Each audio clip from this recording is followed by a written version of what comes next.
Hi Bhargavi గారు అంటున్నారు. శేఖర్ గారు హాయ్ ఆల్ టు ఆల్ అంటున్నారు. ఏమన్నా బ్లూ ఏమన్నా ఇమ్మంటావా షాన్విక నీకు? అవసరమా నీకీ లైవ్? అవునన్నా అవసరమేనన్నా. లైవ్ అవసరమే. అవసరమని లేకోకుండా ఎట్లుంటది?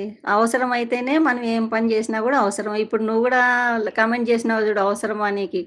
నీకు గూడా అవసరమయ్యే చేసినావు గదా నాన్న. అవును. అవసరమే మరి. యూట్యూబ్ బెట్టుకున్నాము, ఛానెల్ బెట్టుకున్నాము, ఇంప్రూవ్‌మెంట్ గావాలి. ఇప్పుడు మనం ఒక బిజినెస్ చేస్తాము. ఆ బిజినెస్ ఇంప్రూవ్‌మెంట్ గావాలంటే ఓ 10 మందిని అడుక్కుంటాము. రండి మా షాప్‌కి రండి, తీసుకొని పోండి. ఇవి బాగుంటాయి, ఇట్లుంటాయి చూడండి. కావాలంటేనే ఒకసారి ఫ్రీది ఇస్తాము అని జెప్పి అడ్వర్టైజ్‌లు పెడతాము. అన్నీ పెడతాము. అట్లా అట్లా వాళ్ళకి అవసరమైనప్పుడు మేమెందుకు మాకెందుకు అవసరం ఉండదు? హాయ్. హాయ్ రిషిల్. హాయ్ రిషిలా? హ్మ్. ఎందుకు అవసరం ఉండదు చెప్పు నాన్న నువ్వే చెప్పు. నువ్వు ఇంతకి లేడీనా? జెంటా? ఎవరో చెప్పు.